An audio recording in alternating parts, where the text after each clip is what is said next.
ದಯ ದಯಬೇಕು ಸಕಲ ಪ್ರಾಣಿಗಳಲ್ಲಿ ದಯವೇ ಧರ್ಮದ ಮೂಲವೇ. ಎಂಥದ್ರಿ ಮಾತು!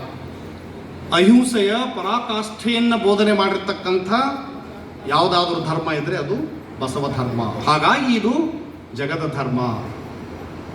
ಇನ್ನು ಅರಿವು, ಅವತ್ತಿನ ಶರಣರು, ಅವತ್ತಿನ ಶಿವಶರಣರು ಯಾರೋ PhD ಮಾಡಿಕೊಂಡು ಇದು ಮಾಡ್ಕೊಂಡು ಬಂದಿರಲಿಲ್ಲ. ಆದರೆ ಅವರು ಬರೆದು ಹೋಗಿರ್ತಕ್ಕಂಥ ಒಂದೊಂದು ವಚನಗಳಲ್ಲಿ 10-20 PhD ಮಾಡ್ಬೋದು. ಒಂದು ಅಕ್ಕ ಮಹಾದೇವ್ ಒಂದು ವಚನದೊಳಗೆ 10 PhD ಮಾಡ್ಬೋದು.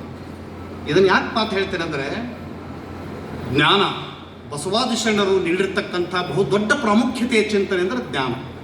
ಜ್ಞಾನದ ಬಲದಿಂದ ಅಜ್ಞಾನದ ಕೇಡು ನೋಡಯ್ಯ, ಜ್ಯೋತಿಯ ಬಲದಿಂದ ತಮಂಧದ ಕೇಡು ನೋಡಯ್ಯ, ಸತ್ಯದ ಬಲದಿಂದ ಅಸತ್ಯದ ಕೇಡು ನೋಡಯ್ಯ, ಪರುಷದ ಬಲದಿಂದ ಅವಲೋಹದ ಕೇಡು ನೋಡಯ್ಯ, ಕೂಡಲ ಸಂಗನ ಶರಣರ ಅನುಭವದ ಬಲದಿಂದ ಎನ್ನ ಭವದ ಕೇಡು ನೋಡಯ್ಯ.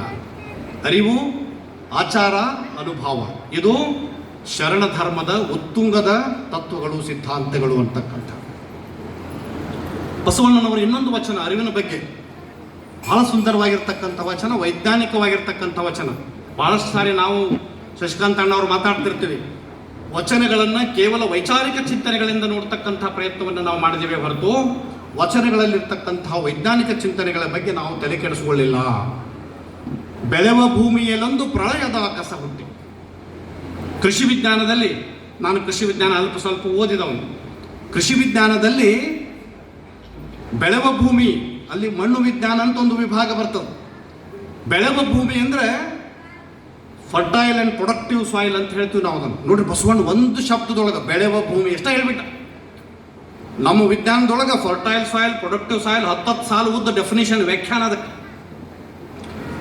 ಬೆಳೆಯುವ ಭೂಮಿಯಲ್ಲೊಂದು ಪ್ರಳಯದ ಕಸ ಹುಟ್ಟಿ.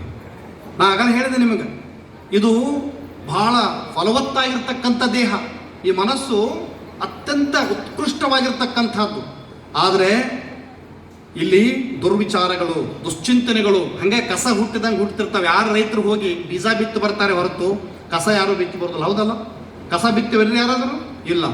ಹಂಗೆ ಬೆಳೆಗೆ ಪ್ರಳಯವನ್ನು ತರ್ತಕ್ಕಂಥ ಕಸಗಳು ಅಲ್ಲಿ ಜಮೀನಿನಲ್ಲಿ ಹುಟ್ಟಿದರೆ, ಈ ಮನುಷ್ಯನ ವ್ಯಕ್ತಿತ್ವಕ್ಕೆ ಪ್ರಳಯವನ್ನು ತರ್ತಕ್ಕಂಥ ದುರ್ಮನೋಭಾವನೆಗಳು ಪ್ರತಿ ಕ್ಷಣ ಇಲ್ಲಿ ಹುಟ್ಟುತ್ತಾನೆ ಇರ್ತವೆ. ಬೆಳೆಯ ಭೂಮಿಯಲ್ಲೊಂದು ಪ್ರಳಯದ ಕಸ ಹುಟ್ಟಿ, ತಿಳಿಯಲೀಯದು ಎಚ್ಚರಲೀಯದು. ಯಾರಿಗಾರು ಹೇಳಿ ಬರ್ತೈತಾನೆ, ನಾನು ನಿನ್ನ ಕೆಟ್ಟ ವಿಚಾರ ತರಕತ್ತೇನಂತಿಲ್ಲ, ನಮಗೆ ಗೊತ್ತಾಗಲಾರ್ದ ಹಾಗೆ ಬಂದುಬಿಡುತ್ತೆ. ಎನ್ನವಗುಣವೆಂಬ ಕಸವ ಕಿತ್ತು ಸಲಹು ಲಿಂಗ ತಂದೆ, ಸುಳಿದೆಗೆದು ಬೆಳೆವನು ಕೂಡಲ ಸಂಗಮದೇವ. ನನ್ನ ಮನಸ್ಸಿನಲ್ಲಿ ಹುಟ್ಟತಕ್ಕಂಥ ದುರ್ಮನೋಭಾವನೆಗಳನ್ನು ಕಿತ್ತಿ ಎಸಿ ನಾನು ಮತ್ತೆ ಸುಳಿದೆಗೆದು ಶರಣನಾಗಿ ಬೆಳಿತೀನಿ ಅಂತಕ್ಕಂಥ ಮಾತನ್ನು ಬಸವಾದಿ ಶರಣರು ಹೇಳ್ತಾರೆ. ಬಂಧುಗಳೇ, ಪ್ರಜಾ ಪಾರ್ಲಿಮೆಂಟ್ ಅಂತ ಹೇಳಿದರೆ ಬಹುಶಃ ತಪ್ಪಾಗುತ್ತೆ. ಇಡೀ ವಿಶ್ವಕ್ಕೆ ಪ್ರಜಾಪ್ರಭುತ್ವದ ಚಿಂತನೆಗಳನ್ನು ನೀಡಿರ್ತಕ್ಕಂಥ ಪ್ರಥಮ ಹರಿಕಾರ ಯಾರಾದರೂ ಇದ್ರೆ ಅದು ಬಸವಣ್ಣ.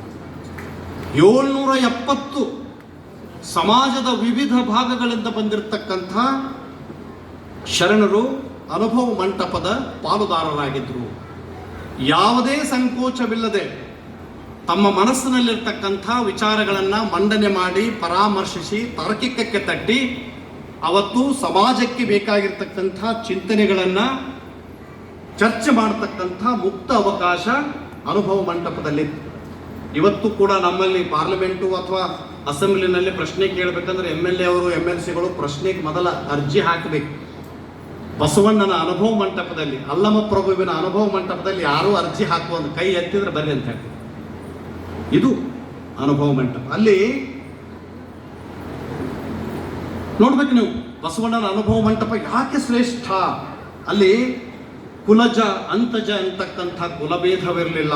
ಕುಲಜ ಅಂತಜ, ಮೇಲ್ಜಾತಿ ಕಳಜಾತಿ ಅಂತಕ್ಕಂಥ ಎಂಬ ವರ್ಣಭೇದ ಅಲ್ಲಿರಲಿಲ್ಲ. ಬಡವ ಬಲ್ಲಿದರೆಂಬ ವರ್ಗಭೇದ ಅಲ್ಲಿರಲಿಲ್ಲ. ಸನ್ಯಾಸ ಗೃಹಸ್ಥ ಎಂಬ ಆಶ್ರಮ ಭೇದ ಅಲ್ಲಿರಲಿಲ್ಲ. ಪುರುಷ ಸ್ತ್ರೀ ಅಂತಕ್ಕಂಥ ಲಿಂಗ ಭೇದ ಅಲ್ಲಿರಲಿಲ್ಲ. ಈ 5 ಭೇದಗಳು ಇವತ್ತು ಸಮಾಜವನ್ನು ತುಂಡರಿಸಿ ತುಣುಕು ಮಾಡಿ ಏನಿಟ್ಟಿದಾವಲ್ಲ, ಅವು ಬಸವಣ್ಣನ ಅನುಭವ ಮಂಟಪದಲ್ಲಿ ಅವುಗಳಿಗೆ ಅವಕಾಶವೇ ಇರಲಿಲ್ಲ. ಅಲ್ಲಿ ಇರ್ತಕ್ಕಂಥ ಎಲ್ಲ ಮಹನೀಯರು ಮುಕ್ತವಾಗಿ ಚರ್ಚಿಸಿ ಸಮಾಜದಲ್ಲಿರ್ತಕ್ಕಂಥ ಸಮಸ್ಯೆಗಳಿಗೆ ಆಧ್ಯಾತ್ಮಿಕ ರೀತಿಯಲ್ಲಿ, ವೈಜ್ಞಾನಿಕ ರೀತಿಯಲ್ಲಿ ಪರಿಹಾರಗಳನ್ನು ಕಂಡುಕೊಳ್ತಕ್ಕಂಥ ಒಂದು ಪ್ರಯತ್ನ 300 ಜನ ವಚನಕಾರರು, 34 ಜನ ವಚನಕಾರ್ತಿಯರು ಆ ಅನುಭವ ಮಂಟಪದ ಭಾಗವಾಗಿದ್ದರು. ಅಂದರೆ